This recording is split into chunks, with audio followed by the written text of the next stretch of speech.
Hello and welcome to I See You, a safe space for parents, a podcast where each guest gets to share their story and will be seen and heard, not just as a parent, but as the human being they are. I am Katharina Helmicke, your host. My guest today is the lovely Sofia Marques Manata, a mom of two. Welcome, Sofia. I am so happy that you're here. Thank you so much, Katerina. I feel so special in being here today and having the opportunity to share my story because I feel like I'm going to have so much that I'm going to receive from this. I needed this space. So I think there's a reason why you reached out to me. And I think there's a reason why I'm receiving this. Thank you. Mhm. Yes, perfect. So let's get started. Please tell us what your life currently looks like. That's a great question. So Mhm. I will just go back a few years just to give a little bit of context and come back to the current situation so that you're with me on where I am. So motherhood, I've been wanting to be a mother since as young as I can remember. When I was a little girl, I remember being 4 years old, and people would ask me, "What do you want to be when you grow up?" And I'd say, "I want to be a mom."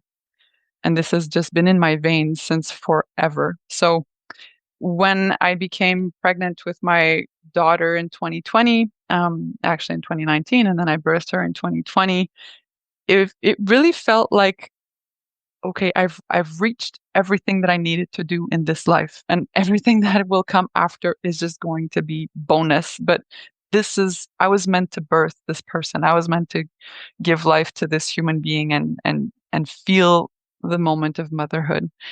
I absolutely love everything about motherhood. So that was fun, a lot of fun having her, and then the second baby came in 2023, and then I don't want to dive into detail, but I do want to give a little bit of a brief overview of how difficult the marriage was, because this is such a huge part. It's such an intrinsic part of parenthood as well. And so navigating through that, was very tense. Parenting and marriage, it didn't fit well. It didn't mesh well together. So just a year later, my second baby was just had just turned 1 year old, and I left and I moved into a co-op. So here in Quebec, I live in Quebec in Canada, and we're pretty strong on the co-op movement, and I think in Europe as well. Um, and so it's a huge garden. It has more than 2 acres, and we live in a forest, actually. Mm. And there's a mountain right in front of us, like in front of our house, so we go hiking almost every day. We're in the woods. The kids play with sticks and stones every single day. And we live in a community. This is really a community. It's a pretty big community with 66 apartments. So we're a lot of families, and there are a lot of children there. So I feel like I'm finally finding the parenting space that feels good for me. And so this is where I am now. I've been here for 2 years now, since 2024, and it feels like I can finally start to parent the way that I want to. And a big piece of that is because of where I am, what it looks like, this Mhm. space. And is that like a village where everyone supports each other, or do you live basically separately but just very close to each other? Yeah, I would say the second option is more like it. So everybody has their own apartments, and depending on, connections and friendships, and we help each other more or less. But at the core, the whole community comes together to bring life to the community, to take care of the space, of the physical space, whether it's outdoor or indoor.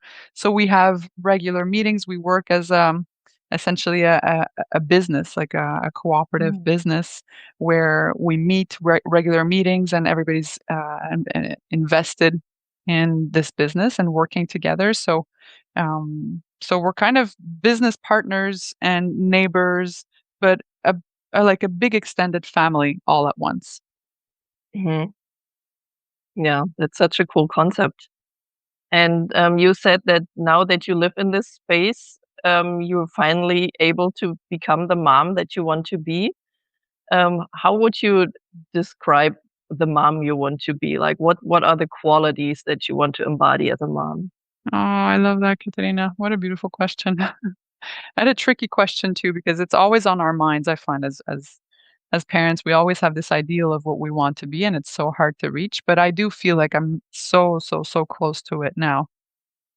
So the ideal of motherhood for me is allowing for freedom of expression, for space, for joy, for connection with the outer world, the inner world, the social world, for all of that to exist with my kids. And I feel, and you touched on something really important too before we started this conversation. I want to come back to that. You talked about parents needing to feel safe in order to parent the way that they want and at their best, essentially.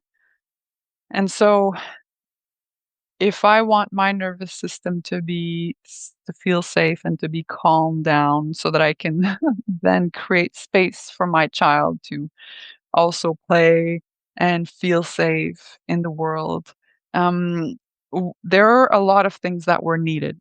So it's not just what I'm focusing on, what I'm visioning for myself, but it's also what kind of environment I need to be that person. And so my environment essentially is supporting who I am. It's like the earth on which I'm growing from. I'm not apart from that earth. This space, I would not be the mother I am today without this space, without this environment. So the environment is a lot of children, a lot of children running around everywhere. There is a pool. There's during the summer, there's an ice skate ring during the winter. There are balls everywhere so that kids can, kick and kick the balls and run around. There are bicycles everywhere that are shared. The kids just like take a bike and drop there and take another bike, and all of a sudden they grow and they leave that bike and they take another bike. And there are trees everywhere and children, and there's a sandbox, and there are playground modules so that they can swing um, and go down um, yeah, just Light? a sled, exactly.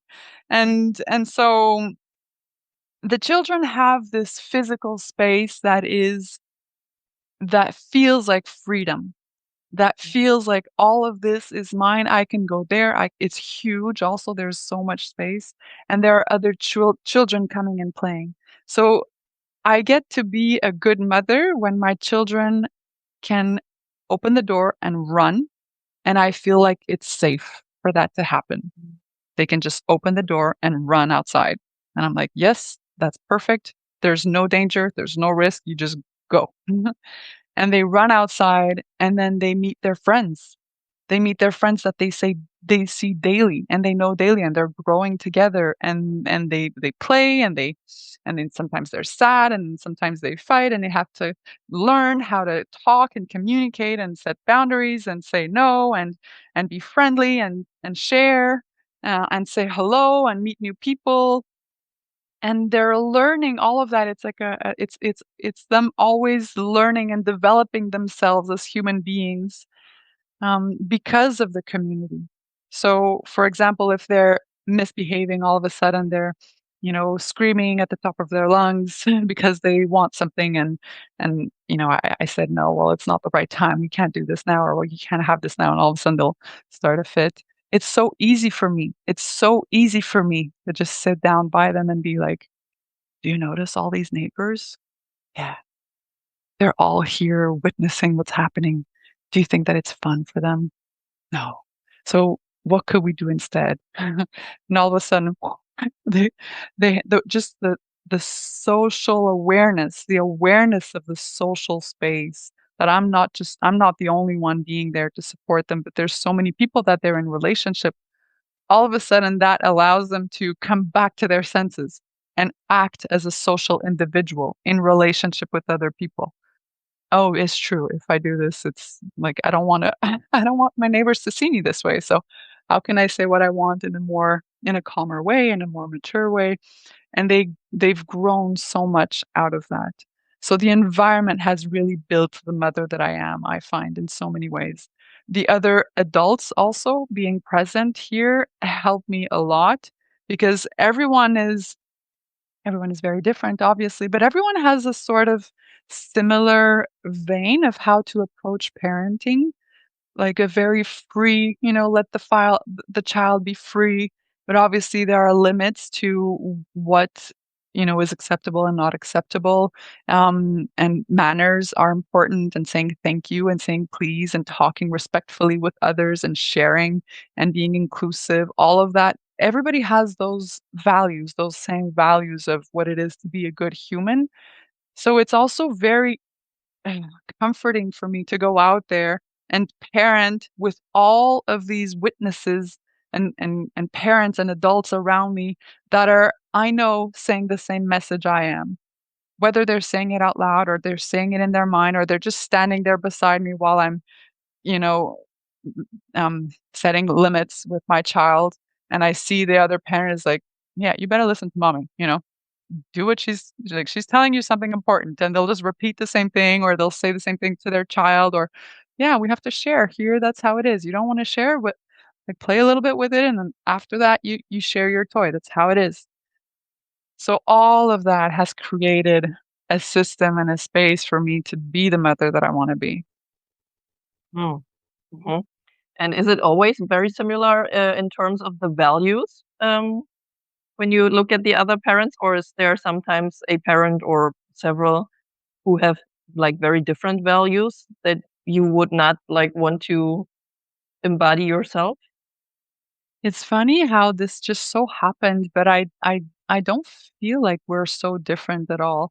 And maybe it's because very naturally, I the distance between me and the other adults has set itself naturally so that when I feel very attracted to a person because of their way of being, because of their way of parenting, because of their values, then all of a sudden my relationship comes closer to that person. I tend to call them or reach out to them or go see them or spend time with their kids as well. And all of a sudden we'll very naturally and organically converge Mhm, more. And just those people that I feel the connection is less present, then I'll keep more of a distance. So I don't even I'm not even aware of what types of mhm, values we don't have in alignment.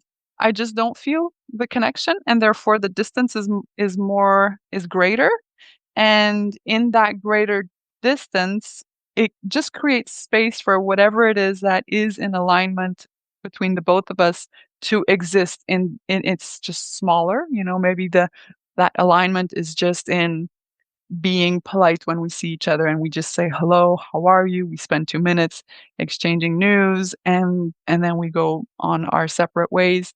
And in that moment we share the same values of, this is how we greet people and this is how we engage very respectfully with one another, and the kids see that and they mirror that. They become closer to the people that I'm closer to and they become more mhm, distant with the people that I'm more distant to. And so very naturally it just feels like we're all on the same page because the relationships are um they're very well regulated. They're very well established, if I can say. mhm. Does that make sense? Totally makes sense, and it sounds like a very mature way to interact with each other. Like, even if you're not super close to someone, but, like, finding a mature way to handle then the situations that you share, like the circumstances. Totally. I feel like because we all know we're stuck here together, we all love this space and we don't want to leave. We have all of us the intention of creating a good neighborhood. because we Mm. don't want to be the bad neighbor. We don't want to be excluded. We don't want to feel like all of a sudden I'm going outside and I don't want to see that person and I feel negatively towards that person. So we're very aware and conscious of the impact we have on one another with the intention of creating a, f- a place that feels harmonious. Mhm. It sounds amazing. And then also not just like for you because it feels comfortable to have like mature people around you, but then also you are an amazing role model, all of you for the children then if Yeah, you handle it yeah, this way.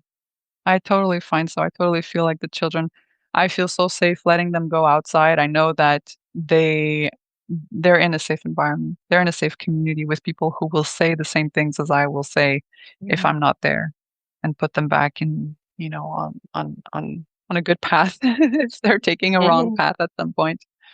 Yeah. Mhm. Yeah. You mentioned that you are separated or divorced, right? You're a single mom. Yeah. Mm. Um, how or better to ask, are you good at asking for help? Oh my goodness, Katerina, this is the core.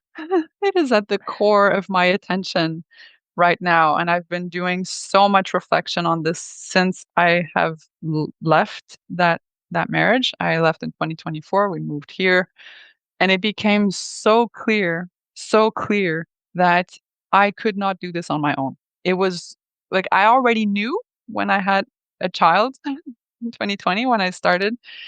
I birthed my child during COVID Mm. with a very absent father. I was alone with that child 24/7 every day, all the time.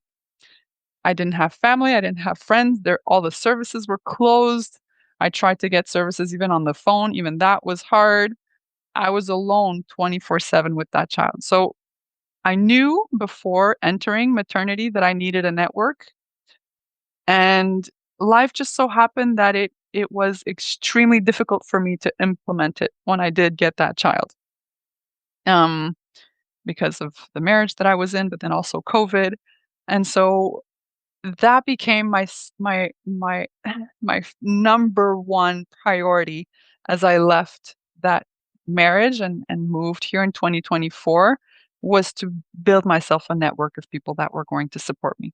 So I decided that I was going to nurture myself um and everything that I had to do a lot of internal work to feel like I'm not because, asking for help, receiving is an issue for us women, I find.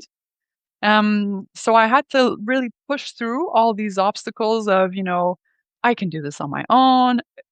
Like, this is too much help. I'm not worth all of this. Maybe I'm just being lazy. I, is it really, is it really necessary? All of these thoughts were coming in. And I just decided, you know what? This is going to be my luxury. This is going to be my, like, some people buy fancy cars. I buy fancy helpers. Mhm.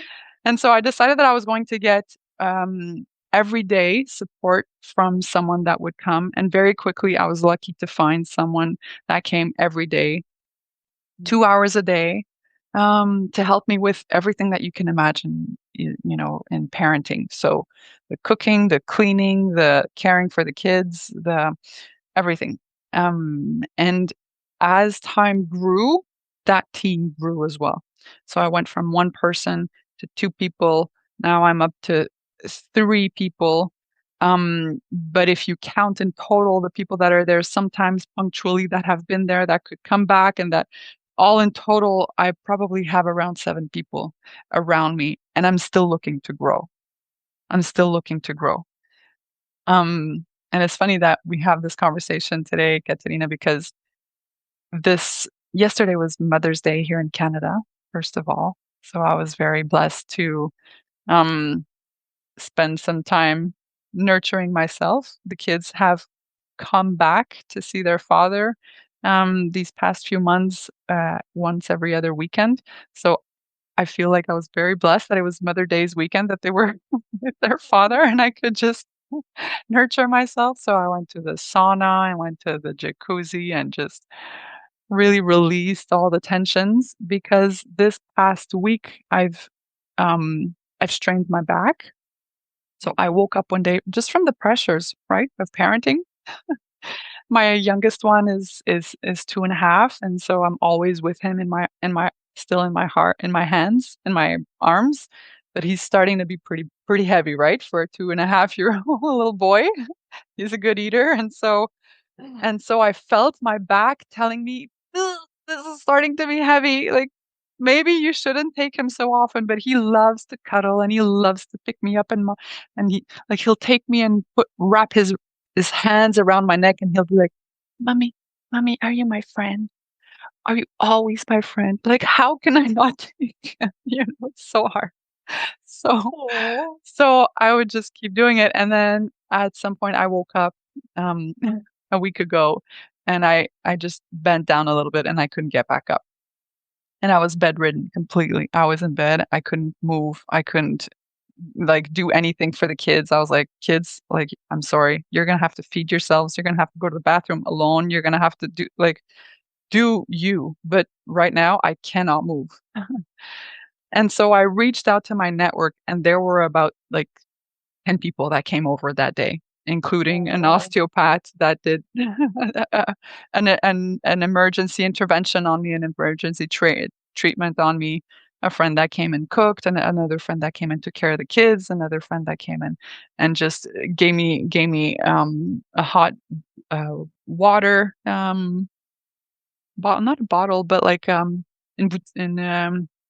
in bouillette, something that you like a warm bottle that you put on your back. Mhm. Yeah, yeah, yeah. I think it's called a hot A water bag? bottle. A warm bag? Is that how a hot bag? Oh.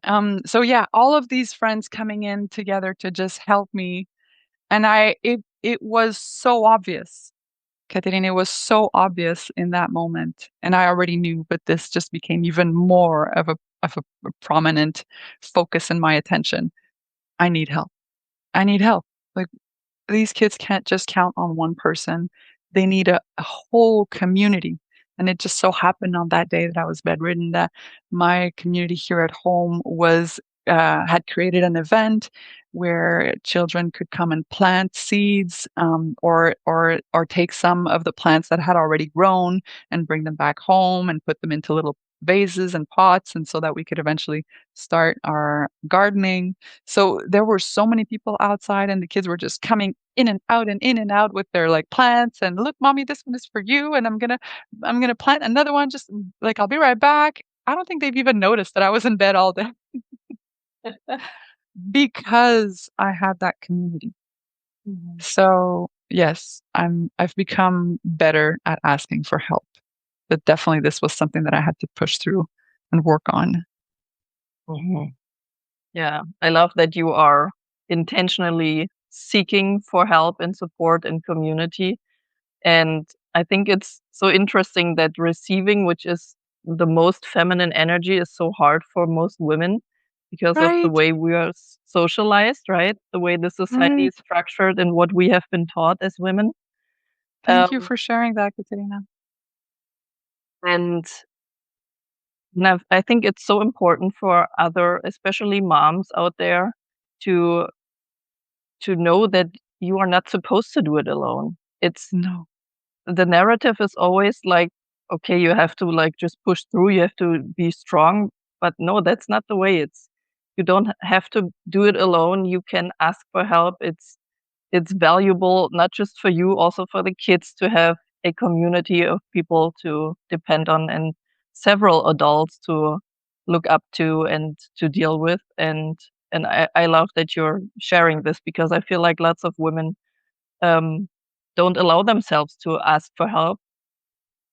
Well, Es one of the things that really helped me to ask for help, and I took a long time. This was another challenge for me, and I want to share it because I want to make sure that other mothers hear this as well, or other parents hear this as well. I wanted to become a mother for as long as I can remember, and I was so blessed and happy and filled up when I became a mother. So it was such a challenge for me to own the fact that it was also so difficult, And to be able to say this is the best experience of my life, and I absolutely adore this, and it's part of my identity, and it's part of the biggest meaning that I give of my life. And it's also probably the biggest trauma I have. It's also the biggest suffering that I've been through in my life. Going through maternity on my own, especially in a marriage that was very difficult, it made me so it turned me into such a the mother that I don't want to be. Everything that you can imagine about the mother that you don't want to be: impatient, aggressive, irritable, lashing out, just like seeing things negative, doubting, always doubting about my self-worth, about my and then obviously the more I doubt, the more I'm impatient, the more I'm impatient, the more it confirms that I'm a bad mom. And I was just stuck in such a bad loop that I had to own the fact that this had been a traumatic experience, and I can't go through this on my own. I can't go and I can't heal this trauma on my own. I got a lot of psychotherapy for this as well. I'm looking actually for support for my maternity. So this is something that is I'm making a plea right here, right now, and I'm still looking for another more specific support with regards to my maternity, so that I get that sense of feeling safe, really fully restored. 'Cause I still have some of those, as my current situation is much better and it's increasingly better. I'm still receiving those smells from the past, of the memories, of the moments where I acted in ways that I didn't want to act, and that I'm ashamed of, and I'm scared of. Like, how could I do that? How could I like be so angry? And in my eyes, I wanted to hurt this child because I was so angry. How did that even happen? How did I get there? That's scary for me to witness that and to remember that. So I know I still have a lot of healing and processing to do with regards to that, but naming that a trauma really has helped me to reach out for help. Mm. Wonderful. Yeah. And you also mentioned that you take time to nurture yourself. So the parts that you talked about just now, like getting therapy and looking for help specifically throughout the day, like how do you nurture yourself like in small and big ways other than what you already mentioned? That's so good. That's so good, Katerina, because that's also so much on my mind. And let me tell you some of the small ways, and then I want to get to the big way. Mhm. Because some of the small ways that I nurture myself is um, in allowing for my children to have space from me. And that plays a lot into the faith realm. Like, I have faith. Sometimes I go and I let them play outside on their own. And my 2-year-old is tiny, right? He's tiny. But I'm like, you know what, Sophia? There's a community. His big sister is there. There are other children. I can hear them from the indoors, even though I can't always see them. If something happens, I'll hear it, I'll feel it, somebody will come and tell me, "Just have faith. Have faith. Like, they're in a good this is safe. Have faith." And giving that space so that I can focus then back on myself. I don't have to always be, you know, circulating around them, allowing for other people and the neighbors and the community to sometimes take a little bit more over of the parenting. Um that's been tremendous, and because we live in the forest, I feel like that's just, allowing for my kids to be connected to nature. That's one of the big ways in which I've nurtured myself, because a child's voice is not meant to be kept between 4 walls. Mm. It's probably all children, but I know my own children have such a strong voice, Katerina. They have a voice that wakes up dead people. The entire city like shakes when they scream inside the home. I'm like, our apartment, this is going to start an earthquake. Stop. We can't do this. And I literally feel like my ears are going to start to bleed. Like, I often tell them, my ears are going to fall off. You can't scream like this. Ow. And so when they scream indoors and when they scream outdoors, it's different. Is there like there's so much more space, and the voice kind of gets diluted in the trees and the space and the wind, and all of a sudden I have the space in my mind and the calm and the peace of mind to go to them calmly and share something like I've said earlier, is like, are you sure you want to be screaming in front of all the neighbors? Is this do you think this is reasonable for everyone that they're in their home and they're hearing you here? Like, do you think they like it? How could we react otherwise? But when they're in the house and they're screaming, yeah. So opening the door and letting them go outside a lot has been another one of my really, really good ways of taking care of myself, taking care of them and taking care of myself all at once. The big way, there are so many other little ways, but I want to come back to the big way because this is a big motivator for me. The big way is to take back control, responsibility, power over my career. Mm. And what that means exactly is I want to have more power over my time. I want to decide how I use my time, when I use my time, when I'm booked, when I'm not booked, when I work, when I don't work, when I can take off, when my kids are sick, what are my priorities? I want to take full charge and full control back of my time so that I can take some of that time for me when I decide, and for my children when I decide. I want to have full power and full control over my salary. I want to be my own boss so I can decide how much is it that I need right now. Um, and I want to decide where I work and with who I work so that I can channel the energy that I have appropriately.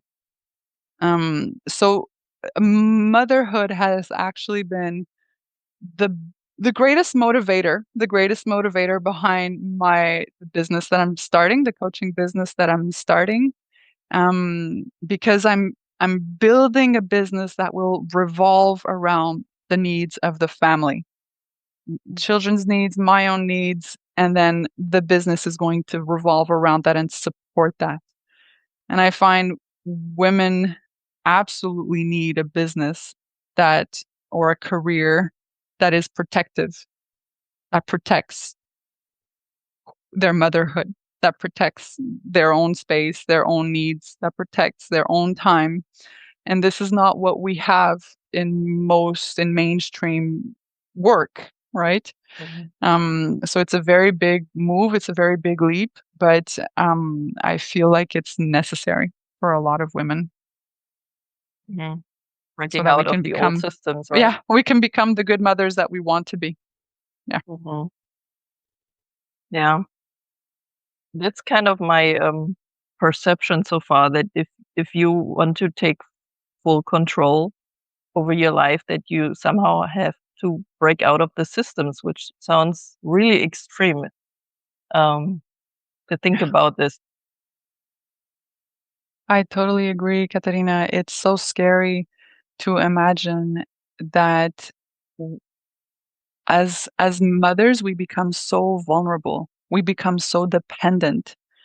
And the system is not made for anyone to be vulnerable and dependent. Mhm. It actually hurts and breaks people that are vulnerable and dependent. The system is made for you to be independent, to be strong, to be performing, and that's exactly the opposite of what you are when you're just becoming, entering motherhood. And I would argue like throughout motherhood, um, our vein is totally different than the performing and the overachieving, and the fast pace. We're all about being very present, being very deep, being very in the here and now, um, being much more attuned to the emotional needs. And so I do find I couldn't agree more that as women, it's if we can, I don't think it's possible for every single mom, because sometimes the situations can be very just very difficult and very traumatic to step out of. But if we have an opportunity to build our own system, to build our own life, we need to. We need to build things differently. The world needs to see a community come together. The world needs to see. I just had a coaching call this morning with a mentor that I'm following, and she is a mom of three. Emily Katz. She's amazing. She's a mom of three, and she had her youngest one. He's not even a year old, and she always has him in his arms. And we adjusted our call according to the baby's needs. She was texting me, "I'm putting him to sleep. Like I'll be ready soon." And I was like, "Yeah, like I'm fine. I'll be waiting, whenever you can." And she's like, "Damn, the baby just woke up. Like we're gonna have to do this with the baby." It's like, that's fine. We thought about doing it video, then we did it audio, and it all worked out well. And the fact that we were able to work around her baby made me feel um so recognized in my own experience. It gave me such a beautiful example. It was such a beautiful model of what I want to build for my own business. Michelle Obama had mentioned this in one of her books too, that a boss she had once would mention in her meetings that if ever her daughter calls, that the meeting is going to be on pause. And her secretary once told her after the meeting, "Oh, your daughter called, and I told her you were busy, so I told her to call back later." And she's like, "What? Why would you do that?" She's like, "Well, because you're busy." And she's like, and what your daughter needed wasn't that important." And no, she didn't say that. She asked the daughter, "Do you have an important issue to raise with Mm. your mother?" And the daughter said, "No, it's okay. I'm gonna wait until later." And that boss answered back, the secretary, "My daughter doesn't get to choose whether what she has to say is important or not. I get to choose that for her. I get to tell her what you want to say is important to me. She doesn't get to prioritize where I put my time and my attention. I prioritize that. So you make the call. When she calls, you put her, in contact with me, regardless of where I am, regardless of what I'm doing. And I decide whether what she needs is more important than what I'm actually doing right now. I decide that. And most of the times what she needs is what's going to be more important. So I feel like this is the new model of what we need to see of of business, of working, of career, of professionalism. This is professional. This is professional. When you Yeah, get to say, "My family needs me, everybody else take a hold, I'm going to come back," this is professional. I love this. And this is a complete 180 compared to what most parents nowadays experienced when they were children, right? Because Right. most of us got told that it's not that important. You're a child. You're whatever you have to say is not that important. And what this person Mm, did was the complete opposite of that. Like being so sure about that everything her daughter has to say is important to her. exactly. Exactly. We have a lot to change as mamas. Mm, yeah.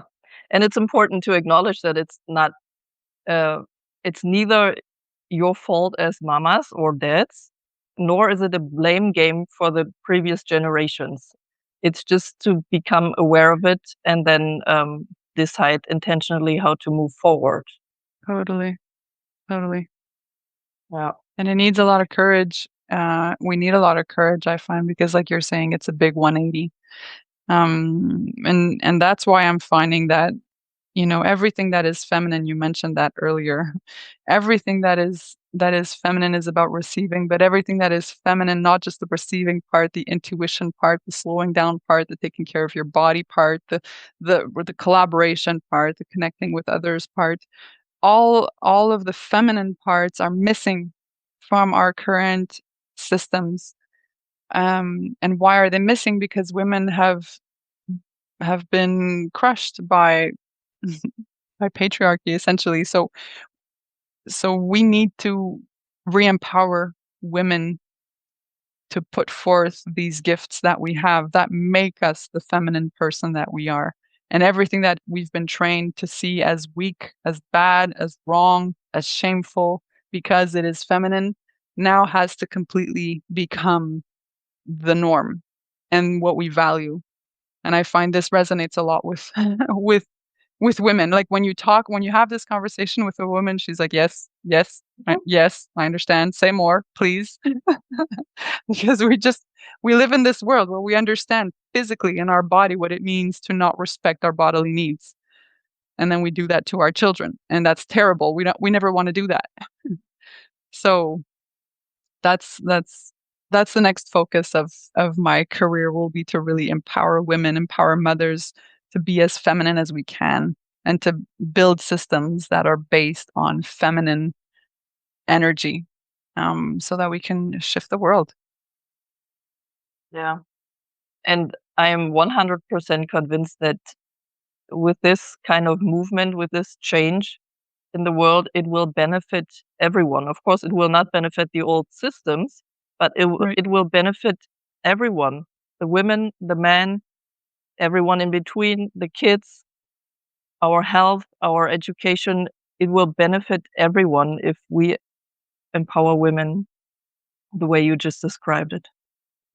And I would even go so far to say, Katerina, that the old systems don't know that they need us. They just don't Mhm. know, but they need us also just as much. They need us. Yeah.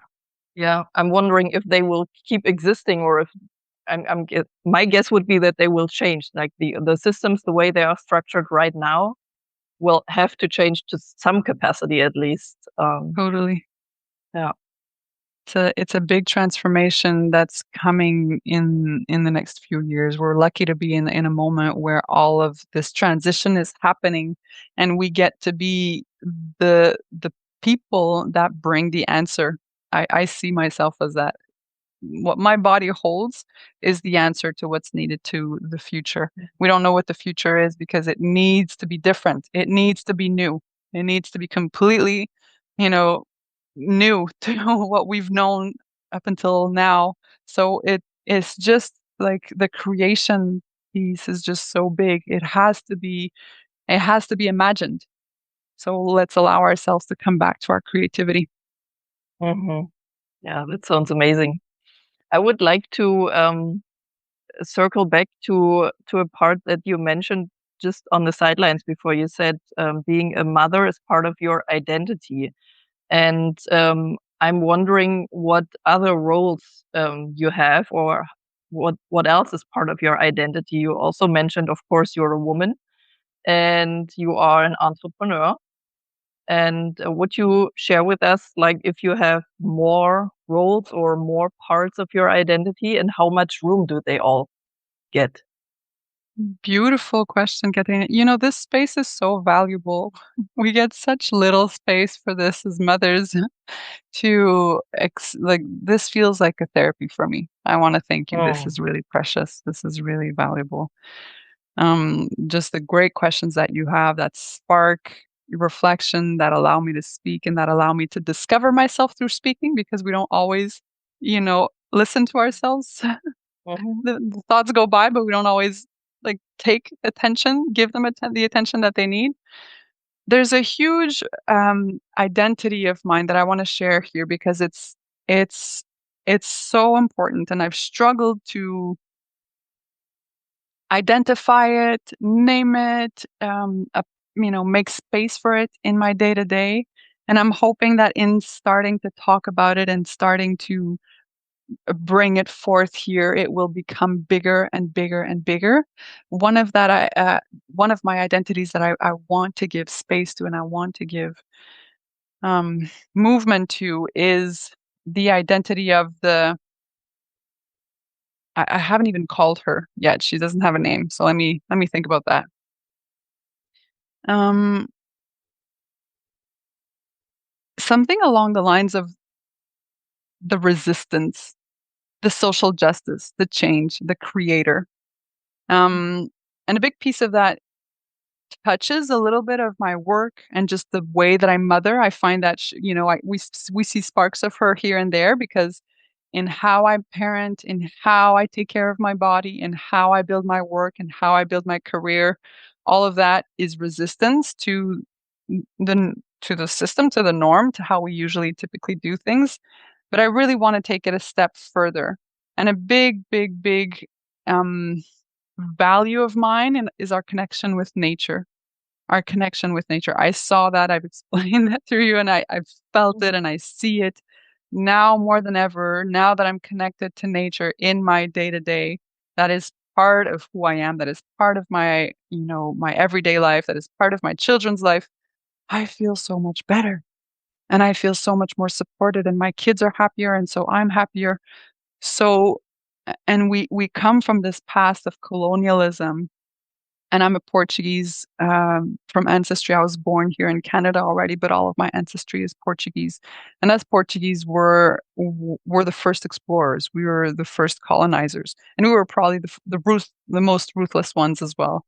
So I feel a deep responsibility to bring back some balance in that colonial history that I hold inside of my body, all of the privilege that I've received, the studies that I was able to make, the knowledge that I was able to have, the health, the well-being, the where I live, the relationships that I'm able to have because of, what my colonial ancestry looks like. And so my focus moving forward, my dream, if I could say, moving forward, is to potentially um, build a land trust where we can give back the land to the community. So a land trust is essentially a space, a land, a territory that is purchased and that is given back to a social identity, to a social um, uh, service. For So, example? for example, you could say, well, this land will be used for community services only. This land will be used for agricultural, like organic agricultural services only. And you get to decide like what level of community, or this land here is just for low, like accessible housing. Mm. So you essentially take out land from the real estate market and you put it back into the hands of people. So the land doesn't have the extractive profit characteristic anymore. The idea is not that you can sell this land again and make money and make profit out of it. You extract that from the land, and you give back the land its communal aspect. So this land is for everyone, as long as as people who are going to engage with this land are oriented towards what you've decided that it was going to be. It's going to be community oriented. It's going to be agricultural oriented. It's going to be accessible housing or whatever. Um, so that's a big identity that I'm hoping to continue building, the identity that brings back balance in all of the colonial aspect of my story, um, Mm. and is more in the reconciliation vein with Mhm, regards to connection with Earth. mhm. Wow, that's a big vision that you have there. Yeah, I think it's necessary. Mhm, I think it's a big vision because I mean, when the explorers left Portugal and they were like, well, first they wanted to look for the spices, but then they found land and they were like, this land is going to be our land. And we're going to make, like, that was also a big vision. And it was grand for that moment. But now we're elsewhere, right? We need visions that are just as big, but that are not as extractive. mhm.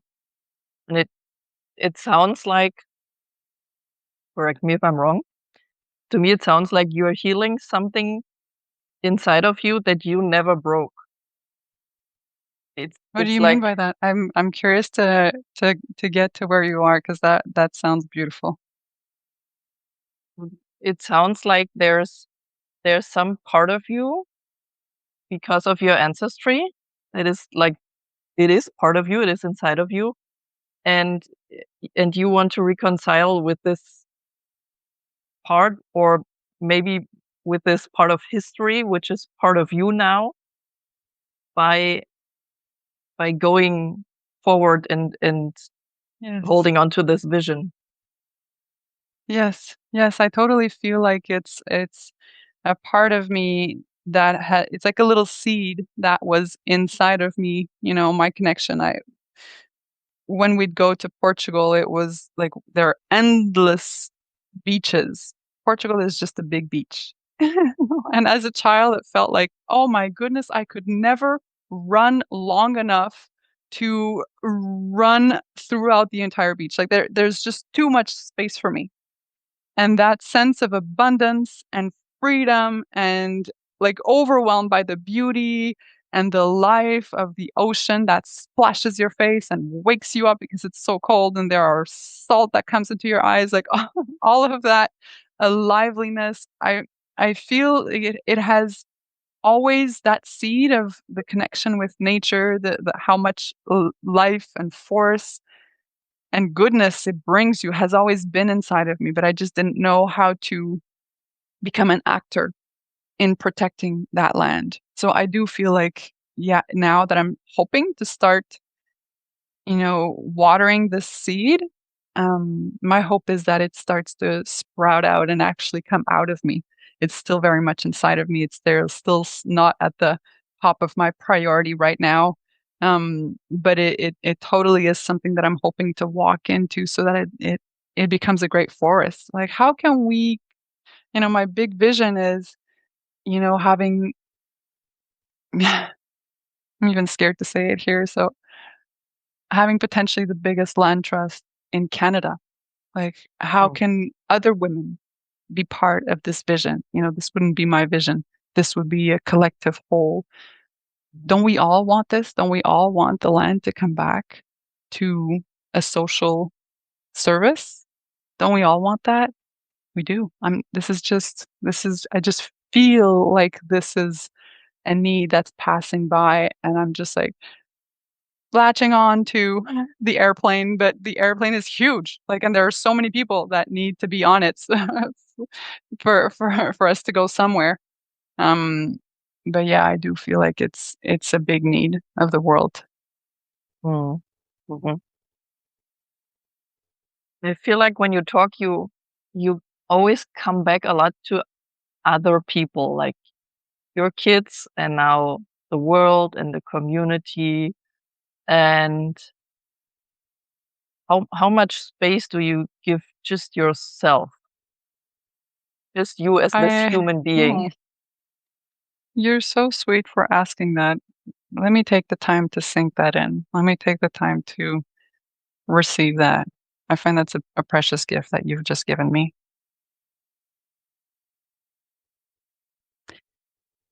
It's funny because it's almost I've always seen myself this way as somebody who exists in relationship with others, whether others being nature or people or faith, but relationship, the relationship is what is who I am, I find. Lisa Miller will talk a lot about this, like spiritual relationships, how the relationships are actually what bring us to life and what makes us alive. Um, and and I feel like when I'm building in everything that in all of the relationships that I build, there's me. Mm. But just me on my own feels kind of like a seed that you leave on the counter. And it's Mm. like, okay, a beautiful seed, but it's not being put into worth. It's not being watered. It doesn't receive the sun. It's just a seed. That's kind of how I feel like when I'm just disconnected from my visions, my creativity, my faith, my people, my kids, my community, my nature, earth. When I just feel like a seed that's on the shelf, and I'm like, Okay, I'm just waiting for spring to come so that we can go back on the go back into earth. And when I'm into Mhm. earth, when I'm in these relationships, I sprout. I see myself. I discover myself. I exist. So when I'm with my community, all of a sudden, I'm very much a connector between people. I see that. And I make people Mhm. laugh and I make people feel safe and I make people feel comfortable. That I'm the glue. I'm the glue. So I'm not necessarily like in the middle of the spotlight, but I know what I am and I know what I'm doing. When I'm with my kids, I create a lot of that joyful and safe and harmonious space as well.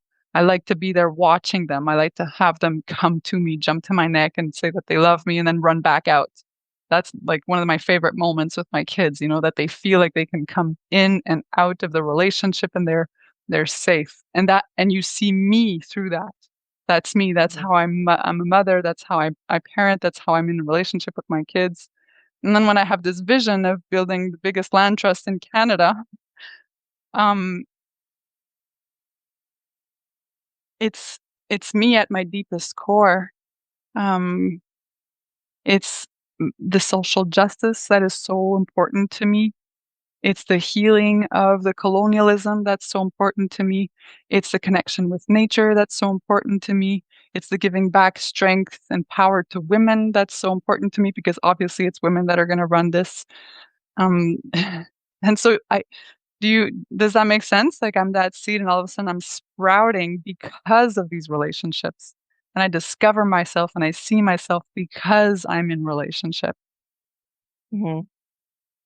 Yeah, while you were talking, I had um this vision, like a difference between the self that you're talking about, your almost your energetic self, but more than that, of course.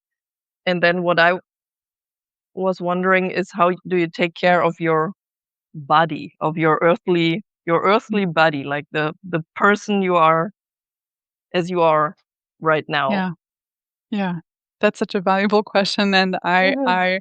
I took awareness of that in this past week. And you're gonna see in my if you follow me on Facebook, Sofia Moneta, Dr. Sofia Moneta,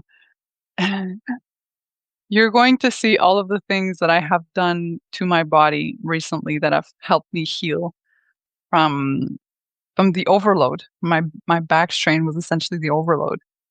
It was me forgetting that body.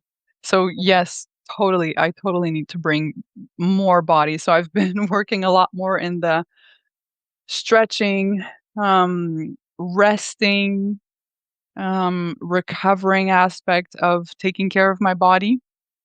And I'm hoping in the very close future to start running and potentially going to the pool also more regularly for swimming so that I can build up strength from this place of rest and connection and well-being of myself, then build strength from that.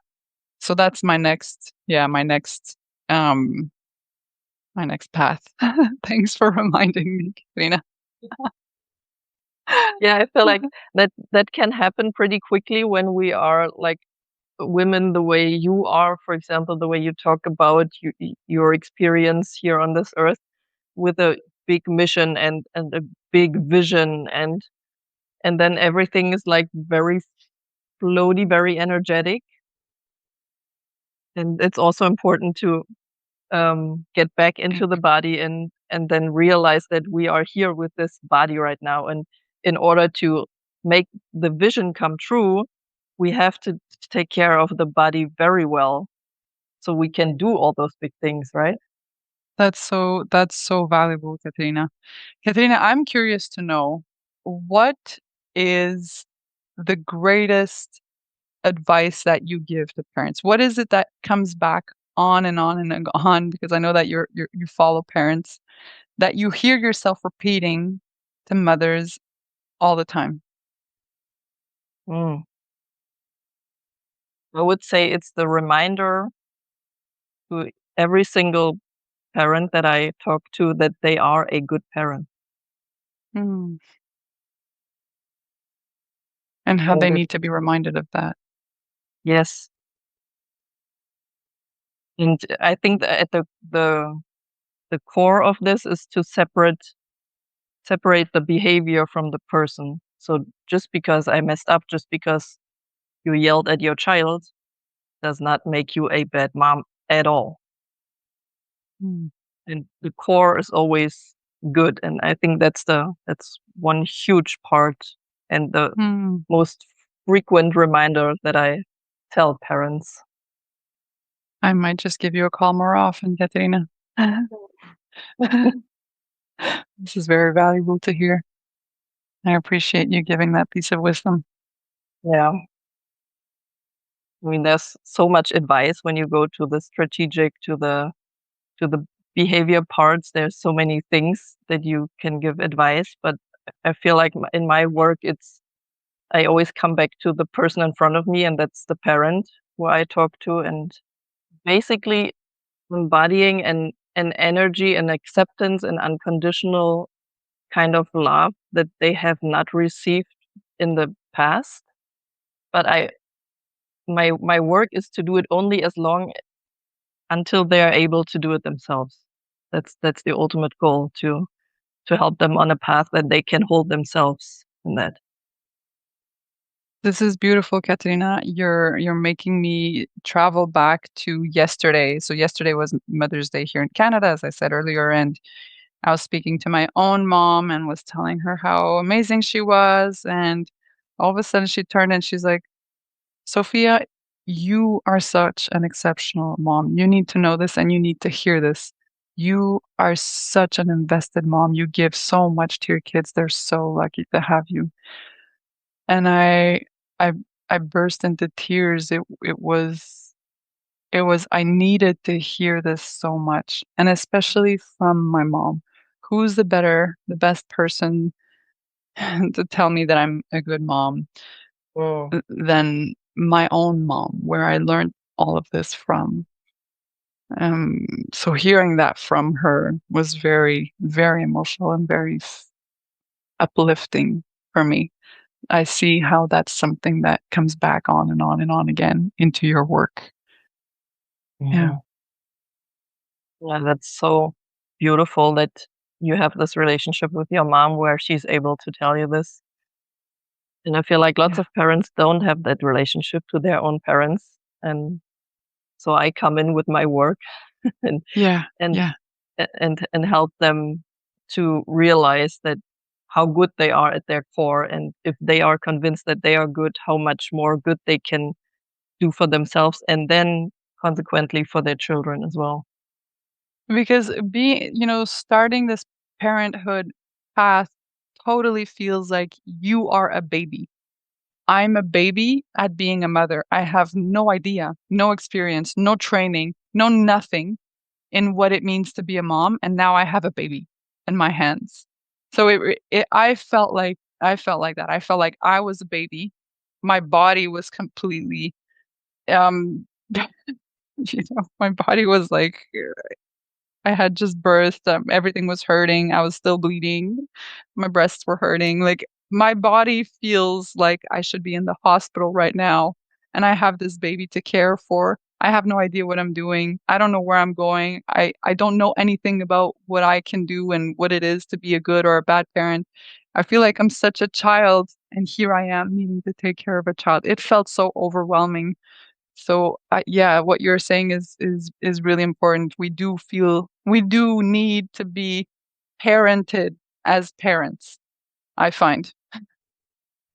Yes, yes, absolutely.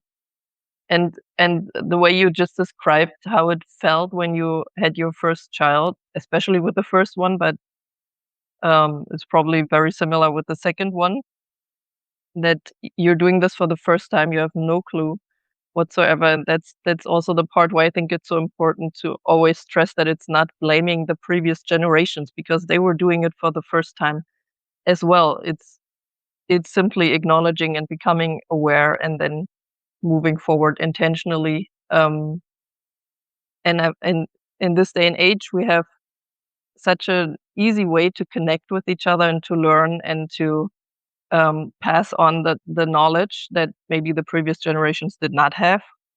Um, and and I think that's just it's a gift that we have this opportunity to connect. I mean, you're in Canada right now. I'm in I Berlin, know. and when we're having this I know. very this conversation so It easily over feels the very computer. connected. Yeah, yeah. Yeah, It feels like you're right here in my living room. yes, Yeah.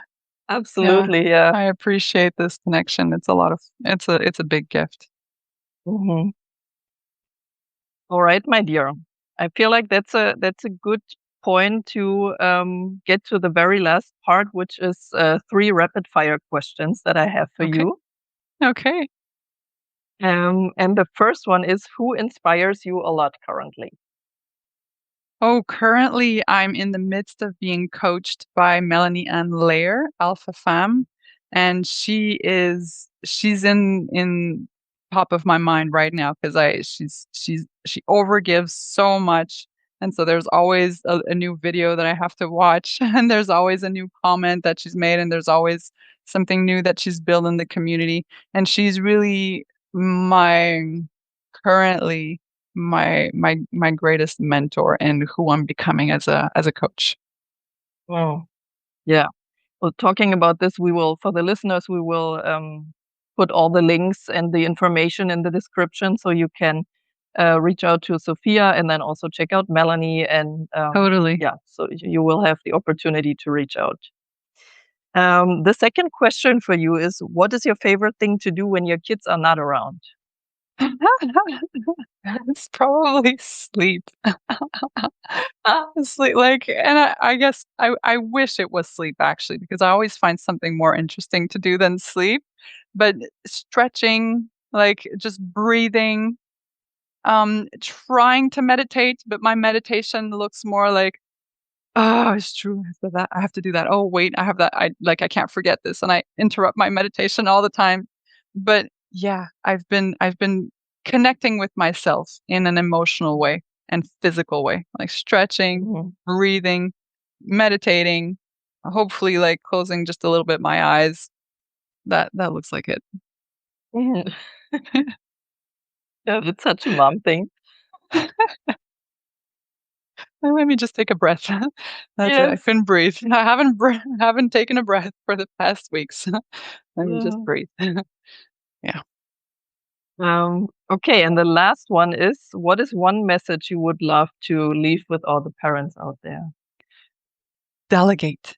Delegate. This is definitely at the centerpiece of my current well-being in motherhood is that I've delegated and I've asked for help, and I'm not shy to say, um I even call it a luxury so that I don't feel because I feel honestly that it is not a luxury. I feel like having these people come in and cook for me and clean for me and take care of my kids while I just breathe is not a luxury. It actually just allows me to have a little bit of my head over the water sometimes.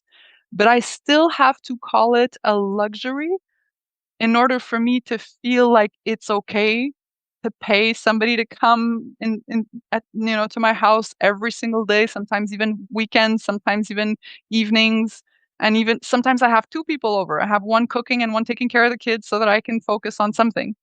And I have to call it a luxury in order for me to say, "Yes, this is my luxury," and I'm just allowing myself this luxury. But ultimately, it's not even a luxury. Delegate. It is so, so, so important for us to survive as parents, Mm, especially I as love mothers. this. Yes. What a beautiful message to end this call with. Thank you so, so much for your time and for sharing your story. It's been a blast talking to you. Katerina, I could just say the same. You have filled me up. The mother in me, the woman in me, the person in me feels so seen, feels so heard, and it is one of the most valuable gifts that you could give someone. Thank you so much for your Mm. work. We'll be connecting. I'll be calling you back. Yes, we'll stay connected for sure. But for now, bye bye. Bye bye, Katerina.